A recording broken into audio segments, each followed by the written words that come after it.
Hello, welcome to Payshree channel. আজ আমি চলে এসেছি হাওড়ার দক্ষিণ পূর্ব রেলওয়ে স্টেশনের অন্যতম স্টেশন রামরাজার তলায়।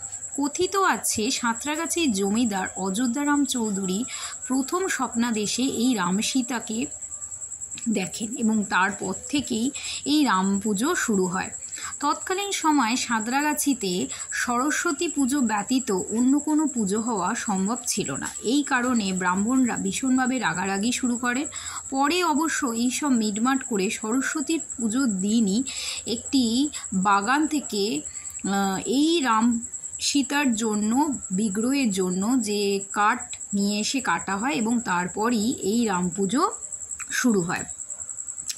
রাম পুজো সাধারণত 4 মাস ধরে চলতে থাকে এবং শ্রাবণ মাসে শেষ রবিবারে এই রাম ঠাকুর বিসর্জন করা হয়।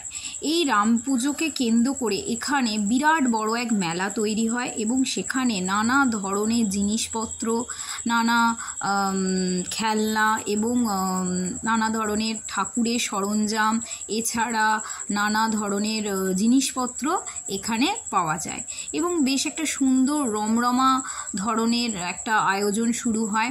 এছাড়া এখানে নানা ধরনের জিলিপি, বাদাম ভাজা ও খুব সুন্দর একটা পরিবেশ তৈরি হয়, যেটা রামরাজতলাবাসী এবং গোটা হাওড়াবাসীর কাছে বেশ জনপ্রিয় এবং গোটা হাওড়া জুড়ে একমাত্র এই রামরাজতলাতেই তোমরা কিন্তু এই গোঁপওয়ালা রামকে দেখতে পারবে। এছাড়া আর কোথাও কিন্তু দেখতে পাবে না।